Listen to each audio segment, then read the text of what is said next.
Hey, Dave. Dave. Have you gotten deaf since you left? Have you gotten deaf since you left?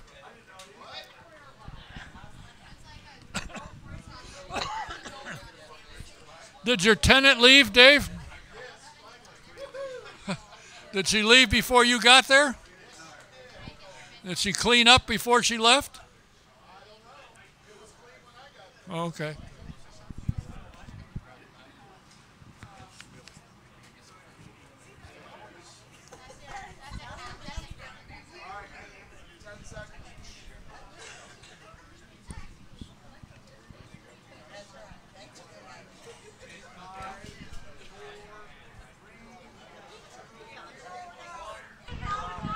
Welcome to the Autosportradio.com 2019 show. I'm your host, Don Kay. We are live from McGilvery Speedway at 30th and High School in Speedway, Indiana. Tonight's show is presented, as always, by Honda and Honda HPD, the Indianapolis Motor Speedway, NTT IndyCar Series, and the SVRA. A couple of things to mention. If you are available tomorrow night at 5:30, there is a big get-together honoring Dick Jordan and his 50 years with the United States Auto Club. It's at the museum. It starts at 5:30, and they will do what they call a light unveiling of the plaque in his honor. And if you get a chance to get by there, it's free. And IRMA, the Indiana Racing Memorial Association, is the one that organized it. If you can, stop by. I'm sure Dick would love to see anybody and everybody. And I was told that attending, among others, will be the 6 Triple Crown winners.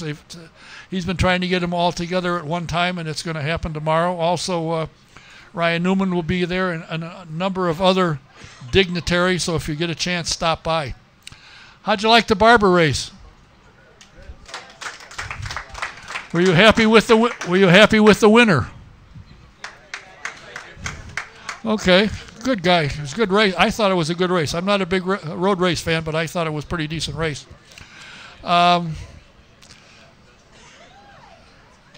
Next week, upcoming, the next event is the Acura Long Beach Grand Prix. Don't forget to watch it.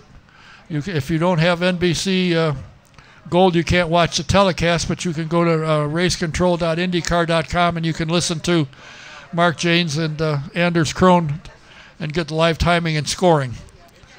I have somebody who has 4 tickets for the 500 in the Paddock Press Penthouse. Their face is $250. That's all he wants. That's what they are. They're great seats. They're in. And the Paddock Penthouse, the press box, is that piece that hangs underneath the second deck where the media used to be. It used to be a press box. It is no longer. There's 4 tickets. If anybody's interested, get a hold of me and I'll put you in touch with the owner. Guests for next week, and this ought to be interesting. My first 2 guests, I'm sure all of you have heard of both of them. The guy that has saved more injury and more lives than anybody on earth, and a member of the International Motorsports Hall of Fame, Bill Simpson, will be here. And joining him was a guy who's kept him out of trouble all these years, Jim Voiles, will also be here. So it should be interesting, and I'm looking for another guest working on that. If you haven't been to the museum yet to see the Hoosier Thunder Indiana Short Track Heritage, you need to get there. The end of the month, it goes away, so get there. Got trouble with your computer like I do, call Jack at Computer Overdrive. Call him up, tell him what the problem is. They'll help you fix it and tell you what it needs. His number is 317-328-0766. And if your favorite doctor's appointment is a dentist, I can tell you a good place to go. Best around. The Indy Dental Clinic, Dr. Jack Miller and Dr. Liz Lewis have got a phenomenal practice. Call our office, make an appointment. You won't be sorry, I guarantee you. Number is 317-846-6125. And for those of you who are music fans, oh, there it is. Would you hold that, hand it to me? On the 27th, Beep Line will be here. If you haven't seen them, they are phenomenal. And unfortunately, or fortunately, one of their guys is right here tonight. Phil is the lead guy. He's a singer. And it's a great group. I mean to tell you, they are good. So if you get a chance, come out and see them. So now, my first guest is a gentleman I'm very pleased to have here tonight. He was born in Richmond, grew up in the big town of Liberty. I've never heard of Liberty. I guess I didn't even see it on the map. He graduated from he graduated from Short High School in '65, Indiana University in '69, and started out his broadcasting career as co-anchor for the nationally syndicated farm news show Ag Day. And look what it led to. Probably the most recognizable face in all of sports, particularly in motorsports, and a voice that everybody recognizes. He just got elected to the Indianapolis Motor Speedway Hall of Fame. Please welcome Bob Jenkins. Thank you, thank you, thank you. When I called you and you were at a baseball game in Arizona, you said it's the biggest honor you've gotten. It is. There is nothing that even compares slightly to this for me.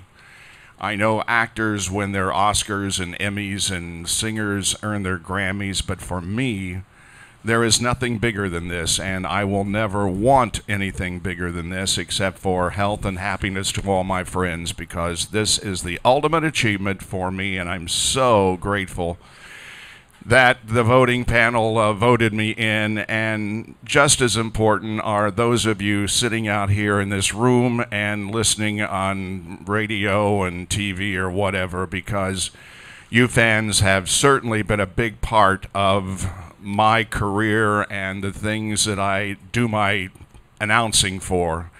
You've been great. I thank you, and I hope I can withhold or hold up this great honor that I will get on the 27th or the 23rd. 23rd. Yeah, I was going to say, if you go there on the 27th, you'll be late. Well, yeah, that's race day, isn't it? Something like that. Yeah, you'll be late. Yeah. When you graduated and you got your first job in the and it was a good program, Ag Day. Did you ever? Was this what you wanted? Did you want to get into radio racing? No. Well, sure. I worked in news departments in small stations in Fort Wayne and Valparaiso, and then in 1972 we came to Indianapolis, and I was at that time a member of the news department of WIRE, which, by the way, we just had a reunion last Tuesday and Wednesday in Nashville, Tennessee. So I got to see the guys and gals that I work with back in the 70s. That was a very, very entertaining couple of days. But I was in the news department at Wire for several years, and then the farm director's job became available, and it paid more money, and it had a company car. And so I said, sure, why not? Now, bear in mind, I grew up in Liberty, which is a rural community.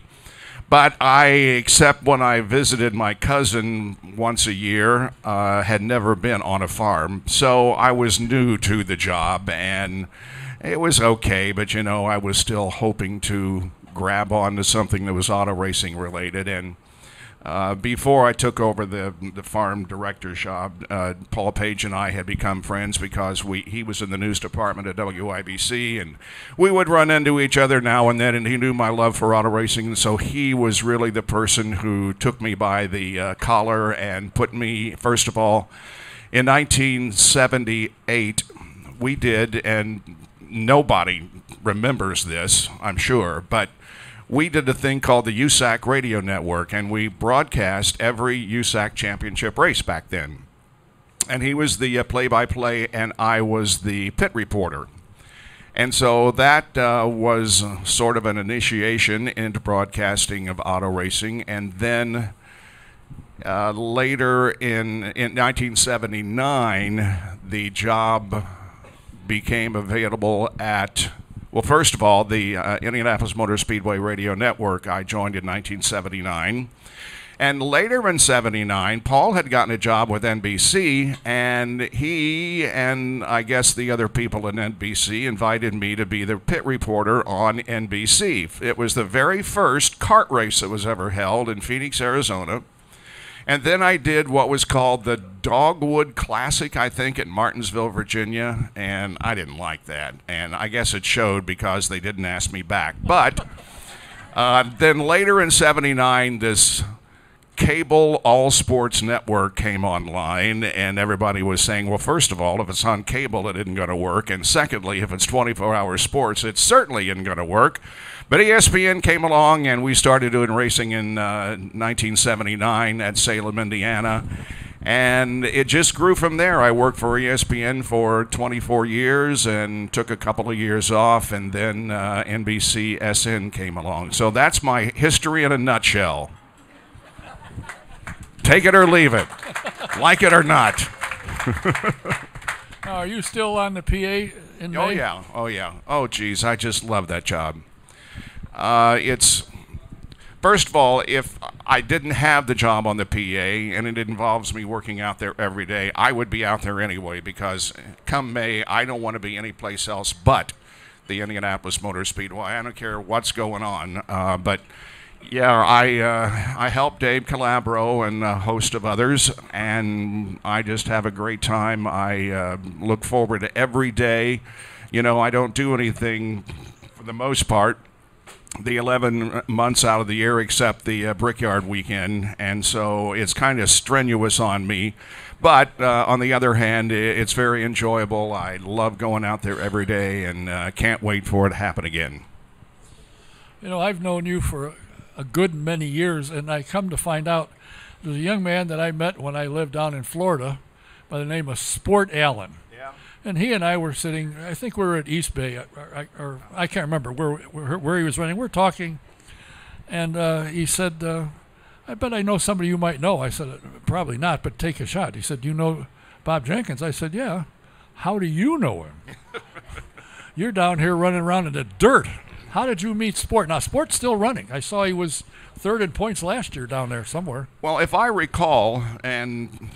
that's a little hesitant, too, because of my lack of memory. But as I recall, the night I met Jeff Gordon was the same night I met Sport Allen, because Speed Week was on the air at that time, and Greg Oldham and I would go to East Bay to videotape the sprint car races, and I think I met Jeff Gordon that night, and we had heard through National Speed Sport News or whatever that there was a young sprint car driver besides Jeff Gordon who was doing a phenomenal job and was going to be one of the future stars of any kind of racing, and it was Sport Allen, so I think I met him at that time. But as far as I can recall, I only met him one time, but and that was when he was probably 15, 16 years old.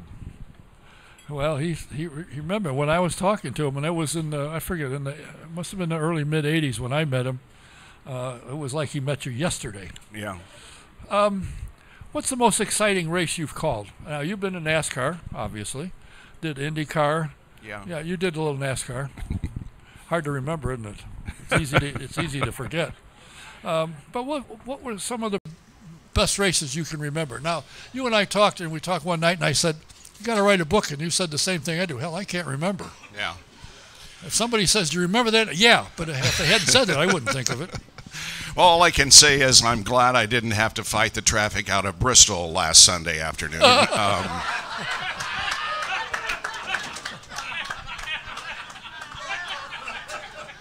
was very hard, wasn't it? Well, what was your question? No. Well, it without question is the 92-500. There were so many things that happened that day, and it came down to the closest finish in history, and I will hold that above all others. That was the ultimate, because of the weather and how horrible it was, and how everybody who was out on the turns as reporters were freezing to death, and everybody that was down in the pit area as a reporter, they were freezing to death, and I was in the nice warm boots, so I didn't really care if the race continued for another 3 hours, but they were anxious to get it over with.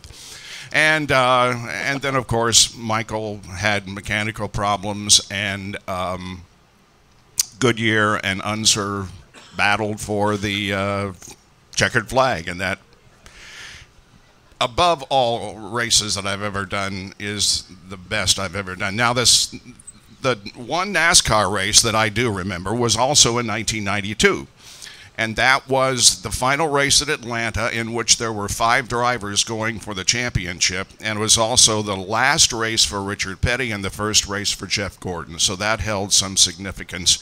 But I couldn't tell you what happened at any of the other really NASCAR races that I did, but I'll always remember. I remember mostly the Indy 500, but 92 certainly. I spoke to a young man that you interviewed in 1996. His name is Mark Janes. I spoke to him today, and he said he won't remember this, but Bob interviewed me for the job with the Indianapolis, IMS radio network. And he said, I'm ever grateful to him because he recommended I get the job, and I'm still here. And he said, I have had the pleasure of following you as the voice of the 500, and I think he's doing a good job along with Anders Krohn. I think you're doing a phenomenal job. I totally agree. Mark is a great broadcaster. He's a great guy, and I'm so glad that I did recommend him to get the job and to see him going as far as he has gone. Now, I've got a story. It just reminded me. Oh. I went on a cruise last October to Canada. Now, imagine that. October, Canada. Huh? It was cold. There were 2 days we didn't even get off the boat. It was snowing and raining, and it was terrible. Anyway. We flew from here to New York City, and we boarded the ship in New York City, and we were pulling out of New York. It was already dark, and as we were pulling out of New York, I went up on the observation deck and watched us leave with all the lights of New York City and so forth.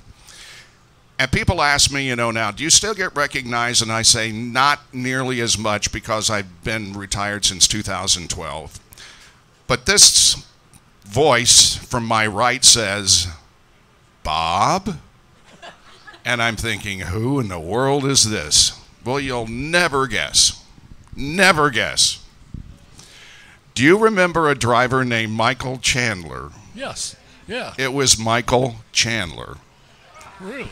Didn't he crash in '88? Yes, he did. Bad. It ended his career. His dad was an editor of the LA Times. I think he was a publisher of the New York Times. Yeah, and I remember the day Michael got hurt. It was over in turn 3, and he had severe head injuries that did indeed end his career. But I couldn't believe that Michael Chandler, after all these years, not only recognized me, but that we had a chance to talk for a few minutes. You can tell slightly that there is still some lingering damage there, but not very much. And he was there on the cruise with his wife and his 93-year-old mother-in-law. But that's why he was on the observation deck. That's right. Still may be up there for all I know. I don't know. But anyway, I thought that was very interesting that he and I should hook up 30-some years after he had his crash. And being from Los Angeles, run into him on a ship leaving out of New York. He now lives in, I believe he said, Oregon. Didn't go into further detail, but he and his wife live in Oregon now. He looks good.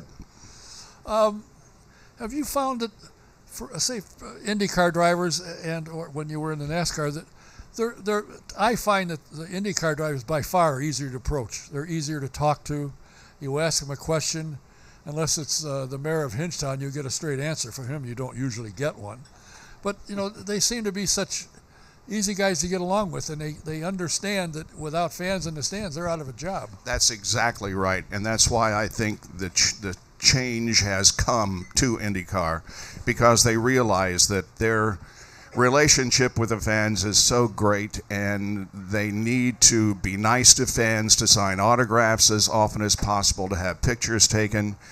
And I don't know whether I should tell this or not. That's a phrase that I use a lot when I come to this show, isn't it? I think it was 3 years ago.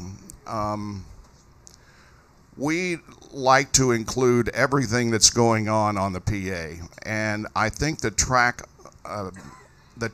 opened, not the Speedway, not cars on the track, but the gates open, I think, at 8 o'clock, and the attraction was, there were, I don't know whether it was Chevy or Ford or whatever, but there were a group of drivers there signing autographs. And so we sent one of our RF guys, you know, with the portable equipment. We sent them to the area where the drivers were signing autographs, and before we got there, the public relations people told us that we did not have a chance to autograph. You have to have an appointment to talk with the NASCAR drivers. So I think that's a good indication of where we are now, and hopefully that type of thing has been put aside, but that's the way it was 2 or 3 years ago. And I think if you watch the race this weekend, I think people, I wonder how much they sold those people paid for those empty seats. Good grief. I just tuned over because I got a phone call from a friend saying, "Are you watching the race?" And I thought this was like 2:30 or whatever. And I said, "Well, I'm going to at 4 o'clock because as far as I'm concerned, there's only one race, and that's IndyCar." But he said, "Are you watching the race?" "No, the NASCAR race." And so I pulled it up on my phone, and I couldn't believe it. And so I went in the house, and by golly, it was that way. I couldn't believe it. But you know, in my opinion, that has nothing to do with the current car or driver or whatever, because they ruined the racetrack when they reshaped it. Bristol used to be a one-groove racetrack, and the only way you could pass was if you bumped the person ahead of you and spun him. And that's what the fans liked. They've done away with that now, and there's no reason to go to see cars around a half-mile racetrack just going around and around and around. This is true. Do you like the new television package that IndyCar has hooked up with NBC? Yeah, I sure do. And, you know, a lot of criticism because of the $50 per year charge that NBCSN is charging. $50 a year.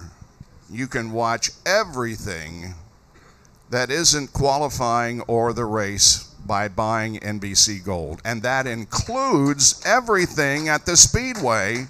From sun up to sunset, if the track's open, they're going to be on NBC Gold. And so, come on, $50 surely is within your budget that you can pay that and watch everything that goes on in IndyCar besides qualifying in the race.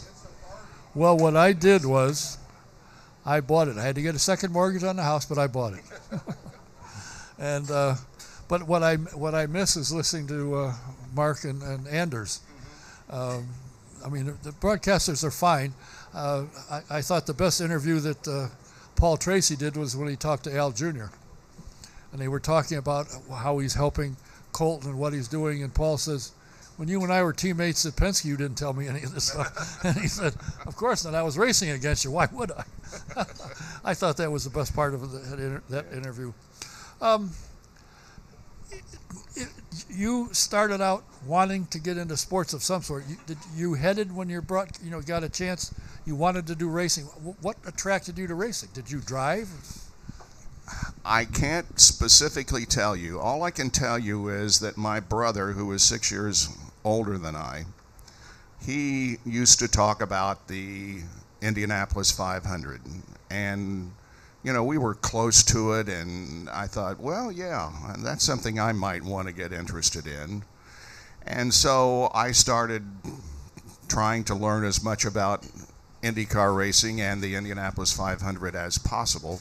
And it just grew from there. I mean, I came here in '58 for qualifying, and that was one of the greatest days of my life. And then came back in 1960 for the race, and I was hooked. I mean, there are so many people that will tell you sometimes when you walk in that place for the first time, you're bitten. And I was. And the sting is still there. And I get chills every time I drive under the tunnel and come into the track, and I just realize that I did make my dream come true, or somebody did, because I am living a dream, having the opportunity to come to the Speedway and do what I do, whether it be radio or television or public address. It's just the greatest place in the world for me. I mean, I can not describe it in any greater terms than that. It's just the mecca of auto racing for me. Well, the same thing happened to me when I first came in '64. It rained. I had a Mercury Comet station wagon. Our wives slept inside. My buddy and I slept outside in the rain. You still got it? No. Oh. I got the sniffles still from that. I was going to buy it from you if you did. But in the morning, I said, have a good time. You're not going? I said, no, but you better hurry back. The beer might be gone. Oh, come on. I said, are you kidding? I'm freezing. I'm soaking wet. You'll dry out in the sunlight. I went to the race, and I'm still here. They came out of turn 4, and that was it. Oh, yeah. And I'm still here. And I'm sure a lot of people would say, why don't you leave? Well, that'd be a good idea, but I still enjoy it. Yeah, yeah. What is it about this sport more than any other that when you get hooked on it, you're hooked? Well, I think it's competition, and I think everybody has sort of favorite drivers, although I can honestly say that I don't have a real favorite driver now that I am involved in it, but when I was growing up, I certainly did have favorites.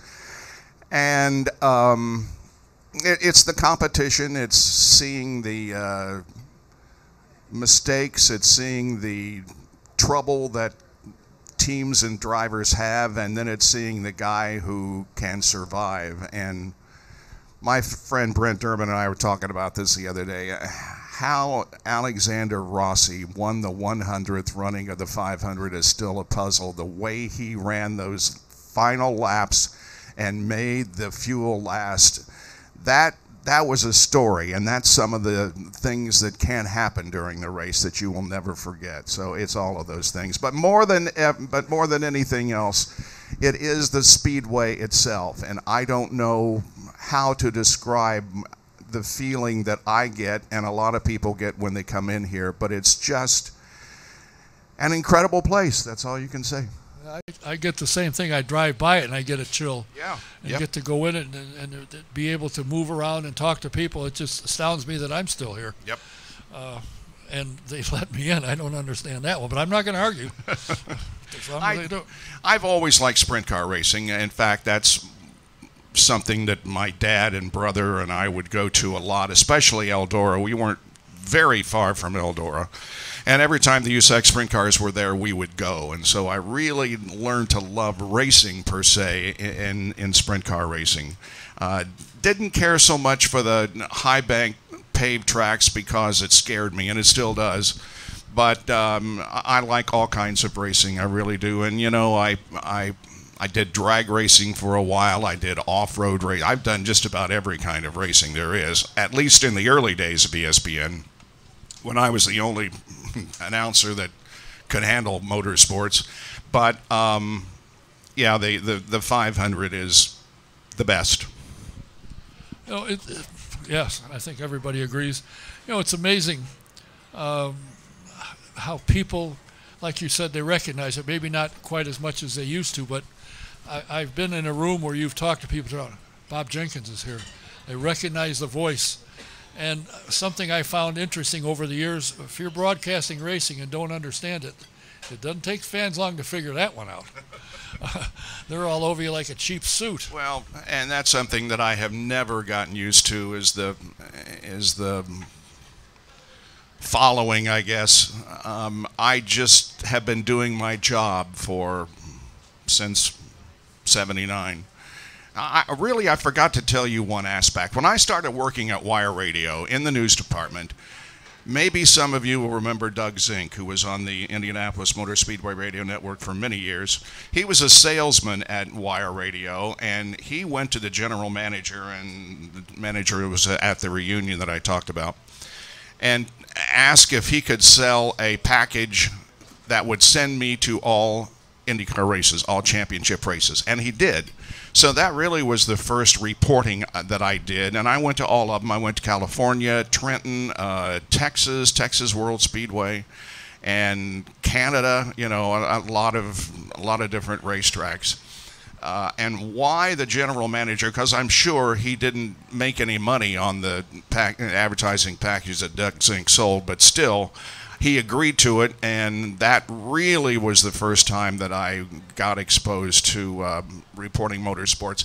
And I never did get a credential. What I did was buy a grandstand seat because I wanted to watch the race. And so I would buy a grandstand seat, and depending on how long the race was, every 50 laps or whatever, I would run downstairs to a telephone booth, any telephone booth that I could find, and call in a report to the station. And that's really how it began. And then it went from there. It went from there, yes. Thank goodness. I remember the first time I went down to Texas World Speedway. I flew in and went from there to wherever the thing is, College Station, I think it is, on Davis Airline and Storm Door Company. Right. And I said, I hope you're going there, not selling screen doors on the way. I love that place. That was a great racetrack. Yeah, I remember you'd fly into Houston and then either drive from Houston, which was pretty fair for a piece, or you could take the commuter plane. And I think I did the commuter plane once, and I said, no thanks, I'll drive. I went back and I didn't want to drive, but boy, that scared me at first. Davis Airline and Storm Door Company, you've got to be kidding. Oh, well, that was a great racetrack. They had good racing there. It was, yep. Yeah. Oh, yep. Well. And I think, is there a track you, aside from the Speedway, that you enjoy the racing, enjoy going to? Oh, I liked all the mile-and-a-half tracks. Chicago, Kentucky, definitely. Michigan, but nothing compares to Indy.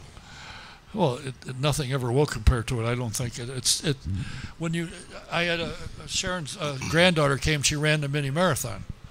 She said, "I want to see the Speedway." You didn't run it Are you last kidding year, me? huh? Are you kidding? If I walked it, I wouldn't be done yet. That's right. And she came and ran it. I took her down there, and she ran the thing, and I picked her up when she was done, and I said, "What do you think?" She said, I didn't realize how big that. You told me it was big. I had no idea. Yeah. And when you see the properties that can fit inside that thing, you go, holy Toledo. Yep. You think you go to a football stadium and you think, oh, that's big, and you put 8 of them in here, and there's still room for more. It's amazing. Yep. Is there anything that you regret that you didn't get to do? Any event or any something? Because I know when you used to host the awards banquet and so forth, I mean, you were everywhere. You did all of that in the years past. Now you're semi-retired. Yeah.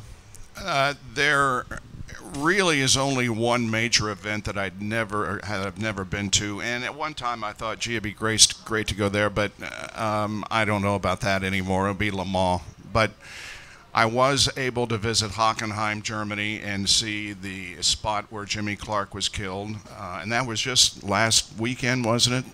However many years it was. And I was able to see the track at Monza, which was probably my biggest thrill outside of the United States. The oval, that they ran on in the Race of Two Worlds and ran in the movie Grand Prix. That was a big thrill for me, going to Monza, Italy. Well, I got involved in Le Mans. Yeah? Ugh. Well, how do you really feel about it? I guess if you're a driver and you're a team, I mean, Michael Shank wanted to enter his team in, and he wanted the same ones that run the 24-hour Daytona, the Rolex 24. Mm-hmm. They wouldn't let him with the female drivers. They wouldn't let him run. Really? Yeah. I said, how did he feel about that? He wasn't real happy. Yeah, when I had imagine. Jack Harvey here, he said he wasn't happy about that at all, because he had a good lineup of drivers. Those gals are pretty good. Yep.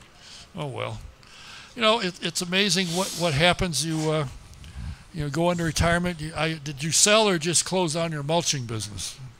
Yeah, it's toast. I don't have time for that anymore. I like watching TV and sleeping more than that. Do you get up in time to get the mail, or do you? Oh, heavens no. Oh no. Oh, I see. I get up when I darn well want to, and that varies from 7 to 11 p.m. No, I'm just kidding. Well, I'll tell you what, I can't tell you. When I called you, when I heard that you had been elected to the Hall of Fame, I thought, It's about time. You should be there. You deserve to be there. You're going there with a guy that I also think definitely should be there, Dan Weldon. Yep. When you look at his career at Indianapolis, yes. Yeah. When you look at his career at Indianapolis, he was only there, 5 times? And I think the worst he ever finished was 4th. Yeah. Won it twice, finished 2nd twice, I believe. I should have mentioned him because, yeah, there couldn't be any other person that I would rather be inducted with than Dan Weldon, because as I've said so many times, I have kind of avoided getting to know race drivers real well because of what might happen to them. But because of the way Dan was, and you know what kind of a person he was the type that would not pass by a child with their pen and paper out waiting for an autograph. He would not pass by anyone who wanted a picture taken. And so I admired him so much in that respect. But then, of course, he came to the booth a couple of years for NBCSN, and I got to know him even better than that. There is a picture of Dan and me after he won his first 500, and Bill Durbin, my friend from Crawfordsville, took it. I'm hugging Dan, and it's a shot from behind, and that picture means more to me than just about any other I possess. It has been asked for by the Speedway, and so hopefully you will see it if you come to the induction. Either in a video or as a still shot, but it is very, very special to me, and I am so glad that Dan Weldon was the one that was also voted into the Hall of Fame with me. Absolutely.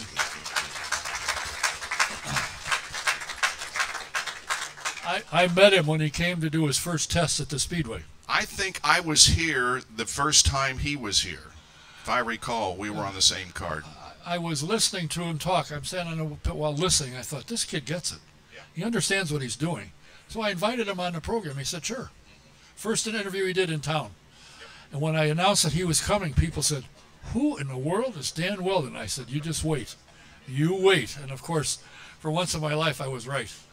And unfortunately, in Las Vegas, I saw him in the morning, and he come up to me, and he put his arm on my shoulder. He said, guess what?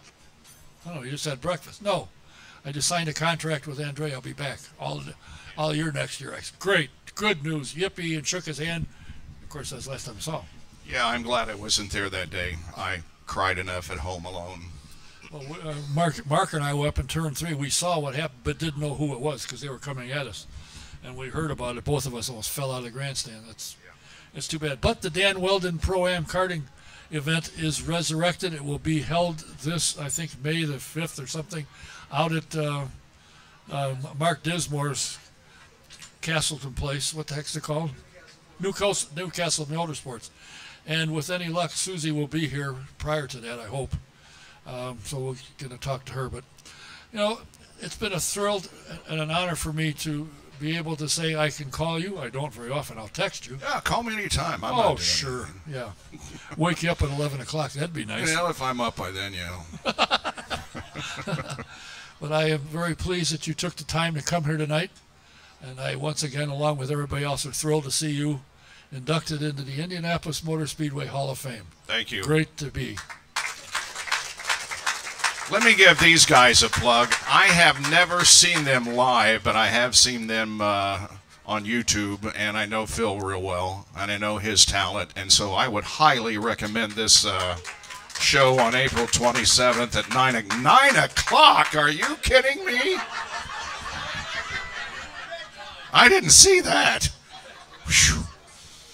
Oh, well. That'll be an 11 o'clock up the next morning.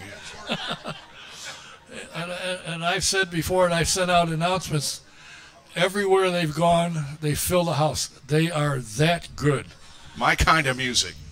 Do you still have your collection of... Yeah. Do you? What? I was just thinking today, I've got to get rid of it, because if I die, what's going to happen to them? They're going to burn up probably. But if anyone would like about 7,045 RPM records from the 50s through 70s. I've got some others that are later than that, but these are, some of them are valuable, others aren't. but I have a lot of them and need to get rid of them. So anybody listening in Europe tonight, maybe you can help me out. Europe is the market for that kind of thing, by the way. You don't do that radio program anymore, do you? Sure. Oh, do you? Yeah. Yeah, I think I was the one that said you ought to try Yes, to talk to them. that is I got correct. them into it. Yep.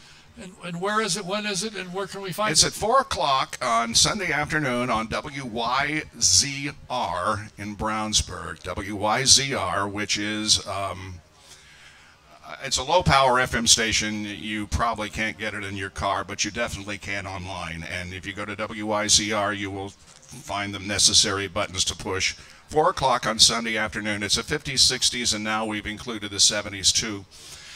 We have a theme each week, and it's a lot of fun. I've been doing it so long. I think I've been doing it 7 or 8 years. So I don't. More than that. Well, maybe. Oh yeah, it's gotta be. And I don't do a new one every week, but if not, then they play one from the past. But I've done quite a few in the last 2-3 months. That will stop now, of course, for May. But I still enjoy doing it, and Yeah, it's fun to hope you listen enjoy to you.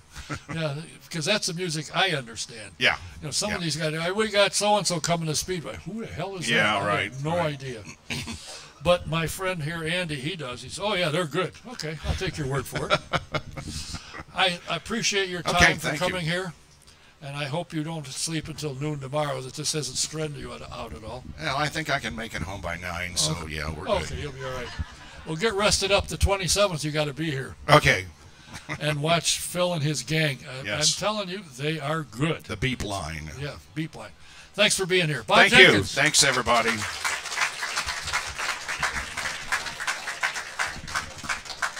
My next guest is on his way up, and while he is, I will mention to you that Sam Pierce Chevrolet, thanks for being here. Sam Pierce Chevrolet is a place to get a car, new or experienced, and you will find the best prices for a car are in the country, and Daleville is in the country. You just take I-69 north to exit 234, go east 1 mile, and you won't miss them on the right-hand side. And when you buy a car from Sam Pierce, you'll find out he doesn't stand behind you, he stands alongside you with his car, so you'll enjoy it. Is it time to get something stitched or embroidered? Best place to go, Stitches 2 on Gasoline Alley. Just give Fran a call and tell her what you need, how you can get it there, and she'll take care of it. The number is 317-271-3444. And if you are a vintage car fan, you will love this, the Vintage Racing Quarterly. You just go to svra.com and subscribe to it. It's a great magazine, first class done, best pictures going, good stories. Some of the cars you knew as a kid, they're running, and you'll see stories about them. So look into it, svra.com, and subscribe to the Vintage Racing Quarterly. And if you happen to be out in California in Fontana, the 2019 Social Historic Sports Car Festival will be held the 26th to the 28th of April at the Auto Club Speedway in Fontana. Get over there, you'll love it. It's a great show. And if you haven't joined the IndyCar Nation, and I'm very sad that the lady that has been working on it and built it is no longer there, and I got to find out why, because I'm not happy about it. But go to IndyCarNation.com, and in the promo box put Don K, DONKAY 15, and get a 15% discount on either Champion or Legend membership. It's a great organization. You'll get a lot of fun, a lot of neat stuff to do when you go to the racetrack. So by all means, sign up. You want to take a ride in a two-seater and find out why these guys and gals love driving them? Good. Get a ride in the Indy racing experience. You will absolutely love it, I guarantee you. Just call our office and talk to Shonda and set yourself up. You can go online to IndyRacingExperience.com, find a date that works, and give them a call and sign up. You'll love it. And if in the promo box put SJ1, you get a 50% discount. If it's time to buy insurance for your car, your home, or your commercial property, do what everybody has been doing. Go to VP Insurance. They're located at 5004 West 16th Street in Speedway. Talk to Mike Pardee. He'll give you the quote on a surprise you, better coverage for less money. His number is 317-248-0070. My next guest is a relative hot shoe. He is currently leading the IndyLights points. He's driving for Andretti Autosport. And in Dakota, he didn't win one race, he won them both. I think you got a fourth, in St. Petersburg, and fourth in St. Pete, and I forgot where you won it, a 10th or something. But you're leading the points. You're 4 points ahead of Arenas VK, and your next race is coming up. Please welcome a driver from America, actually, from Jupiter, Florida. Please welcome Oliver Askew. Thanks for being here. It's good to be here. It's first time I was here was a couple years ago. Yeah, you were 11, I think. Yeah. You're from Jupiter, Florida. Did you ever go to, I just forgot his name. They used to have the playhouse there, Burt Reynolds. Did you ever go to his playhouse? Yeah, I think when I was younger. Yeah, when I was younger. Yeah? Yeah. How did you get into racing? If I remember right, there's nobody in your family that races but you. Yeah, that's correct. So Palm Beach International Raceway is our local track, directly west of us, about 30 minutes, and we heard from someone that we could go out there and rent go-karts. So my dad and I, for my 8th birthday, I believe, we went out there and had some fun, just him and I for my birthday, and we went out there. I absolutely enjoyed it. It was a blast, and I think he enjoyed it as well, and he got the bug. And so we went out there a couple more times after that, and eventually he bought me my own 80cc go-kart, and we raced out there for a couple of years until we started to get more serious and more expensive as well. So yeah, I mean, before my parents had my sister and I, they built their own motorcycles, so my dad kind of knew how to wrench on my go-kart from that, and it was kind of like a father-son hobby that we had. We had an old Ford Excursion that we put the go-kart in the back of. And yeah, just had an absolute blast in the early days. You won championships along the way and have done very well when you got to the... When you started out and were going in go-karts, did you have any goal, like, I'd like to run a 500? Ever cross your mind, or did you just want to be good at what you did? I don't even think I knew what the 500 was until I was about 12 or 13 years old when I started to race regionally and nationally in karts and began to win some races, and that's about when I decided to sacrifice a lot of my time to pursue this racing career. And I spent a couple of years in Europe when I was 15, 16 years old, and really dedicated my life to it. And when I understood what the road to Indy was, or the Mazda road to Indy back then, that seemed like that was the only place that we can make the jump from karts to cars, because obviously it's very, very expensive, and the scholarship program that we have here in the road to Indy is unlike anywhere else in the world. So I knew it was going to be a long shot, but I figured we'll try and make something work. As I said, you've won all along up through the ladder system. You're a winner. What's it like driving for Andretti Autosport, having Michael Andretti around to talk to? Yeah, so this deal came together really late, only a couple weeks before the St. Pete Grand Prix in March, and I still think it's sinking in to this point now. I've spent the last couple years with Kate Motorsports, based out of St. Petersburg, and they've shaped me into the driver that I am today. This will be my third car in open wheel on the road to Indy, and yeah, just to have Michael and JF and Rob Edwards and those guys on the pit box and congratulating me or saying good luck, they're always there for any kind of questions that I have, and I've been asked if it's brought some pressure, but to be honest, I think it brings more confidence than pressure, because I know that the car that I'm driving is the car that won the championship last year, and that it's going to be quick, or quick enough to be on the podium every weekend. So that's very, very much confidence inspiring, and it's a family atmosphere as well at Andretti. I've gelled very well with the team so far. With my mechanics are amazing. The PR people that work there, it's a really good operation. There's a slew of PR people that work over there. Yeah, they have their own floor for PR, but that's what racing is nowadays, is sponsors, and they do it right for sure. I got to thank Megan for making this happen. So yeah, I will contact her tomorrow and thank her. You have quite a number of sponsors. Do you get your own? Have you sold yourself, or how did you get? You've got quite a number. You've done quite well with that part of it. Yeah, I think it's a combination of both. Andretti, like I said, Andretti has a very good department for marketing and sponsors, and they've helped me out with, to put this program together. And I've also brought some sponsorship on my side. Index Invest is the primary sponsor on the car. And they're based out of Jupiter, Florida. It's really? Yeah. How amazing is that? Yeah, it's a hometown company that specializes in real estate investment, and actually Swedish based, and now moved over to Florida. So.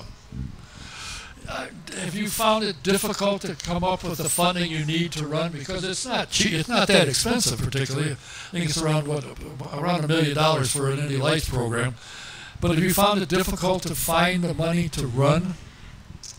Definitely. I think it's like that for a lot of us. The only reason I'm here today to start is because of Mazda Motorsports and the Road to Indy. I won 2 scholarships. One at the end of 2016, enabling me to race in USF 2000 and 2017. Won that championship, which enabled me to race in Pro Mazda in 2018. So, without those jumps, I would not be where I am today. But after last year, after finishing 3rd, that's not enough to win the scholarship. So, in December and January, I had no idea what I was going to do this year. Honestly, I was thinking I might have to find something else to do. Might have to find another interest, which is really scary to think about. But fortunately, I mean, in racing, it's all about being in the right place at the right time, and knowing the right people, and taking advantage of all the opportunities that you get, and really getting the most out of the car whenever. So I think a lot of small pieces fell together, and here we are now with a full season in lights. How have you found the lights car to drive? Is it an easy car as you've moved up? As they've gotten more difficult to drive? Are they getting easier? And have you tested an IndyCar yet? No, I haven't. There may be a chance for me to test an IndyCar this summer, at the end of the summer, but I'm not thinking about that right now. I'm just focused on May and continuing to get some points in the series. But so my first experience in the Indy Lights car was in November last year at the Chris Griffiths Memorial Test at IMS on the road course. And that was with Andretti Autosport as well. And so finishing in the top 3 in the Pro Mazda Championship enables us, we win a day in the Indy Lights car. So that was my goal at the end of the year, was to get the day. And initial impressions, I mean, the Tatis USF 2000 and Pro Mazda car are very similar. The wheelbases are similar. The horsepower and the torque range are very similar. But this car is a new beast for sure.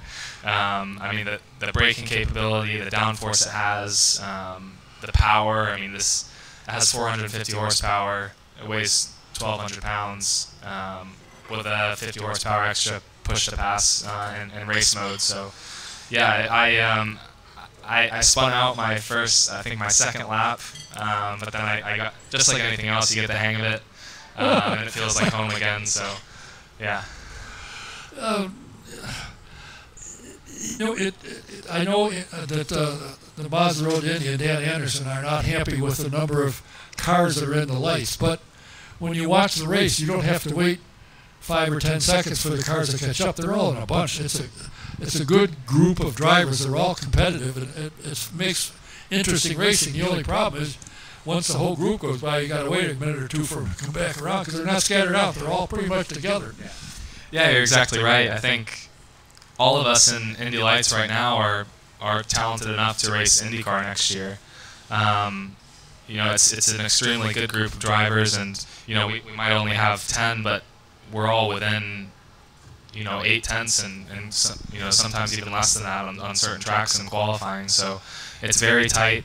We're all very competitive and have experience. Nobody goes from karts straight to Indy Lights. I mean, you race USF 2000, F1600, Pro Mazda, and have a bunch of years under your belt before you get to Indy Lights. So I think you'll see it's a lot more competitive than the lower levels. There's a couple of you that are certainly qualified to move up to IndyCar. As we found out, Colton Hurd has done fairly well. Pat O'Rourke has shown himself that he's quick.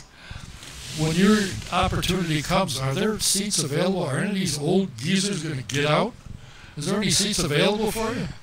I'm thinking the same thing, but as I said before, right now I'm just focused on doing the best job I can, and not really worried about what's going to come after that. I think, hopefully if I can do my job and maybe win this championship, then the pieces will fall together and I'll have an opportunity to race in IndyCar next year, maybe even a full season. So right now that's the goal. I know what I'm going to have to do to get there, and right now that's just my main focus right now. And you want to keep Arena's VK behind you, of course. Yeah, for sure. It's very interesting, the series. I enjoy watching, and of course I'm sure you're aware that probably two of the closest races in the Indianapolis Motor Speedway history, or maybe two or three, the closest ever were with Indy Lights. And I mean, there's been spectacular racing in that series. I'm sure you'd like to be involved in one of those as long as you're just that much far ahead of the guy behind you. Yeah, that's the Freedom 100. So maybe I'll see some of you guys out there. That's one of the most exciting races of the year by far. So I've never been over 180 miles an hour before. So we're gonna be doing 200 at the Speedway in the Indy Lights car. Sometimes even over that in the draft. So. Yeah, it'll be unbelievable. The racing should be amazing. Last year's race, I don't know if you can watch it on YouTube. I've been watching it on YouTube probably 15 times over and over, but the race was incredible, and yeah, just trying to do my homework before we get there. Which do you prefer better? Do you like street and road courses, or do you like ovals? Well, I grew up racing on road courses in karting, so I think that's what I specialize in. I've only raced three ovals so right now. So I do enjoy them though. They're definitely eye-opening. Maybe for some people watching on the outside, especially maybe in NASCAR, it looks so easy, but really, the cars are floating around the track doing 180 miles an hour, 200 miles an hour. Here in IndyCar, 240. So it's really not a joke. My first experience was in USF 2000 over at Lucas Oil Raceway Park, a few miles from here, and the banking is progressive there, so you just run the wall all the way around the track, and it's super physical, very bumpy, and my eyes were just super wide when I came off the track. It was a great experience, and but to answer your question, I think I'd prefer street and road courses right now. So. Well, come the middle of May, you can change. Yeah, we'll see. I hope so. Is there a track that you've run on so far that since you've been up in this Road to Indy program that you like better than any other, particularly? I mean, is there one that suits your driving style? Yeah, that's a good question. I think Coda was one of my strongest races ever. I would say 2 wins. Yeah, that's pretty. Yeah, and I think that track and the IMS road course kind of require the same driving style. So I think they both suit me quite well.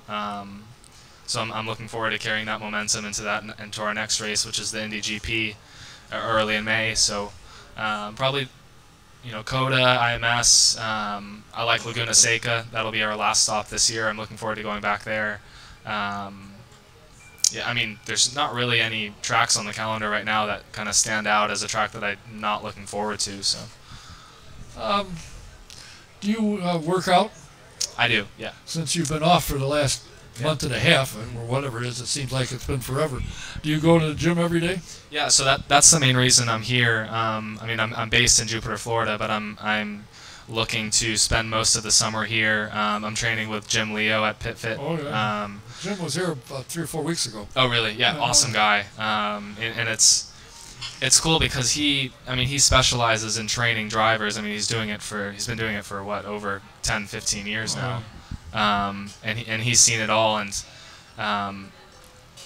the coolest thing for me is to be in the gym with other drivers, IndyCar drivers and IndyLights drivers that I'm racing against, and that kind of steps everyone's level up in the gym. You know, we're all competitive people, so that's the biggest thing for me. And we're focusing. I mean, they have technology at the gym with like reaction training and light boards and balancing and really targeting like all the different muscles that we're using inside the car, because you know seat time's important and that's probably the best training, but we're only in the car for a couple days out of the year, so I'm here training every single day at 9 a.m. over there, and yeah, I love Indianapolis as well, so I'm happy to be here.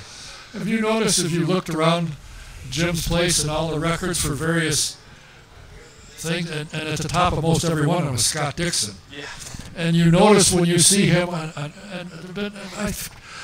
tracks where the drivers get out and they're absolutely exhausted, and he's not. Yeah.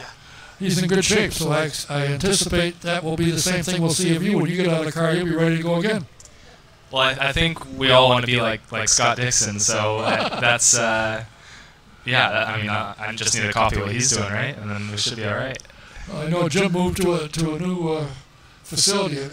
Obviously, how is it compared to the old one? It's very nice. Yeah, it's he's still working on it. He's got to put some flooring in and move some things around. But the space is much nicer. We're gonna have an office and like a driver's lounge. Yeah, so he's moving in the right direction. It's a good program. Well, the guy is phenomenal. What he's done and how he can do it. He went out and spent about, I think, 3 or 4 weeks with Rob Wickens, and he taught them some things, and he said they were doing things with him that I never knew. Now I'm using him, so that's worked out well. He's a good guy. I've had him on here a number of times. Well, what's there to say? You're an American driver, which is important and fun. You're doing well. You've done well all the way up the ladder. What do your parents say about this? Now you're here living here. You're not. You're just still a young guy. They said goodbye when you said I'm going to Europe at 15. Or? Yeah. So they're. I think by now they're used to me being away from home, and I want to move out as well as soon as possible. I mean, I'm 22 now, so it's time for me to get going. But they've been. 22. You see these shoes? They're 24 years older than they were. Whoopee. Yes, they're very supportive. They're the type of parents that just kind of stay away from and let me do my thing. So I enjoy that, and I'm happy they're able to support me. When I need it the most. Yeah. So I wouldn't be here without my mom and dad for sure. Do they come to any of the races? Yeah, they'll be about to about half of them this year. Yeah. Does your mom go hide somewhere when the green flag's ready to go? That's yeah. That's funny. She told me after COTA. I was talking to her about the start and asking her what she thought about how fast these cars are going now. And she said, "Yeah, I always just close my eyes when at the start. Like she can't stand it. But once we get through turn 1, then she's okay."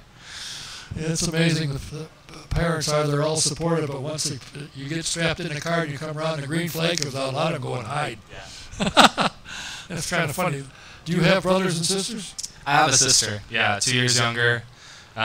She wants nothing to do with racing. Really? So. But mom and dad said thank heavens for that. Yeah. But she's awesome. Yeah.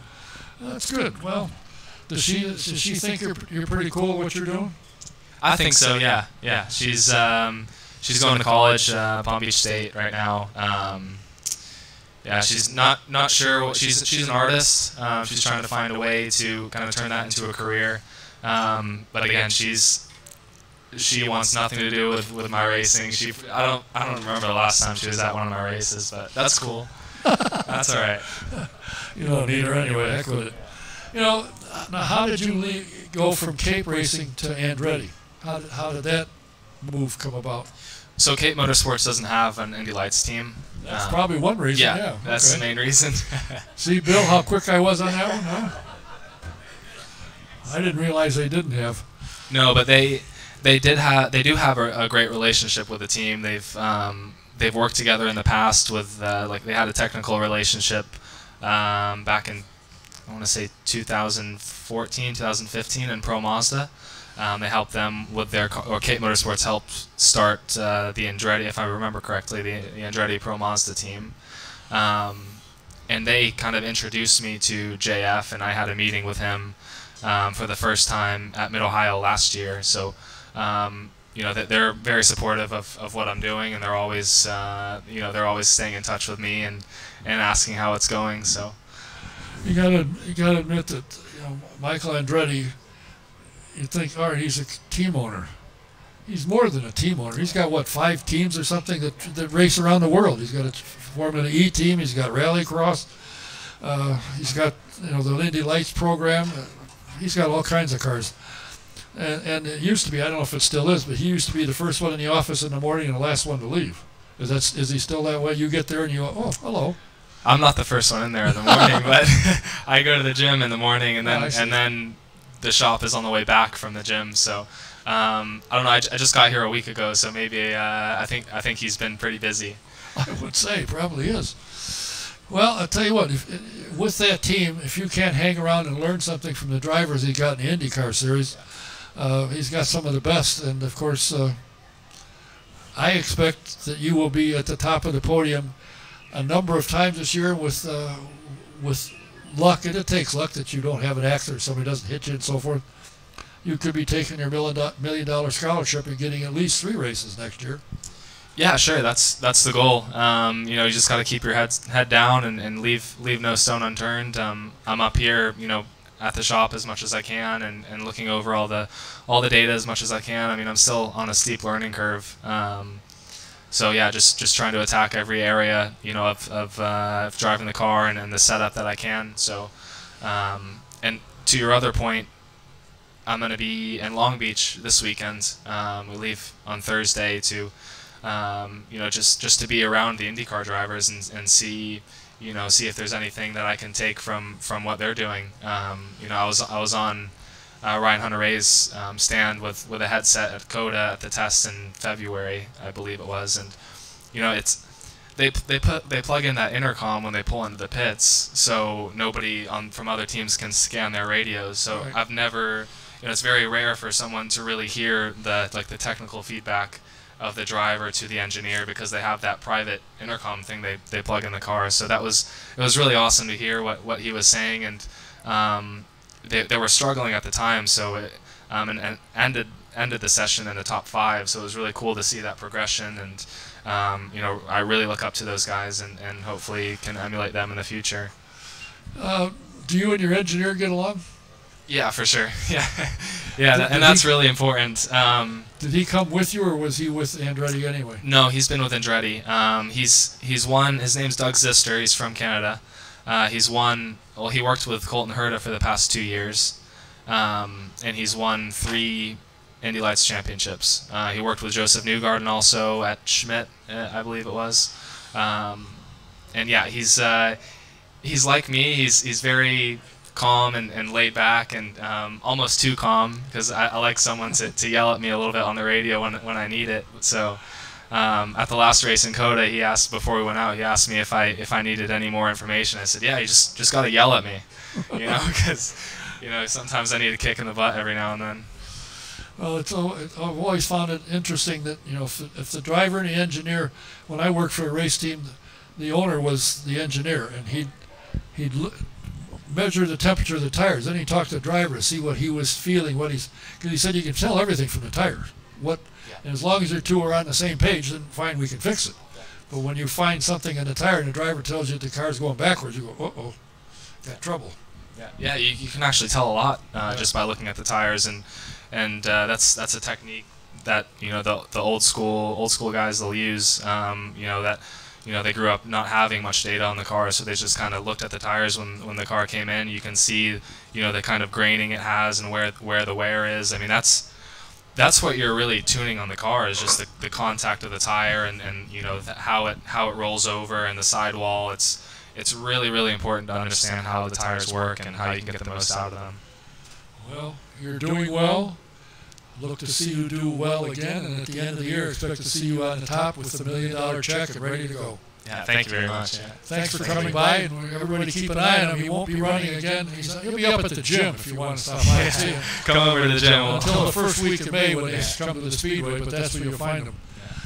Thanks for stopping by. Yeah, thank you. Thanks. Appreciate having it. Hope the food was good.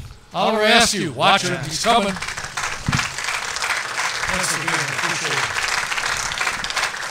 And I want to remind you that next week, my current 2 scheduled guests that I'm looking for more is a kid by the name of Bill Simpson. And he's quite a guy to talk to and listen to. And his protector, probably the best, thank you for being here, one of the best attorney in the Midwest, Jim Voiles, will be here. I'm looking for one more guest. Go to my website, autosportradio.com, and when I've got the guests up, you hit the Autosport shows, and the guests will be there. And if you get Facebook stuff, I send it out on Facebook. And so we look forward to seeing you next week. Thanks to everybody listening, watching tonight. We'll see you next week. Dante, say goodnight. Oh, I want to welcome Kenny and Janine Smith back from Florida. They've been lounging the last 4 or 5 months, and they just came back the end of last week. And I also want to send my condolences out to Chuck Schumann. He was down in Arizona with his dad for 5 months. He came back, I think, 2 weeks ago. He was here. Last week he wasn't here, and I called him and said, what happened? He said his father passed away on Tuesday. They went back. You should be back tonight, but sending condolences out to he and his sister and her family lost their dad. Thanks for being here. See you next week. Oh, if anybody is interested, I finally got the Firestone calendars. Help yourself. If you run out, I've got more. If you got friends that can tell the dates and stuff, help yourself. Yeah, you. Take however many you need. The photographs are phenomenal. So help yourself. If we need more, I got them. Don't forget, April 27th, Phil Kaiser and his gang will be here. Beep Line. You got to come and see him. Oh, they're good. Thanks for the calendar. Those are good pictures. Yeah, they are. Never on hold. Are you going to be able to stay awake and come here and watch that? They're good.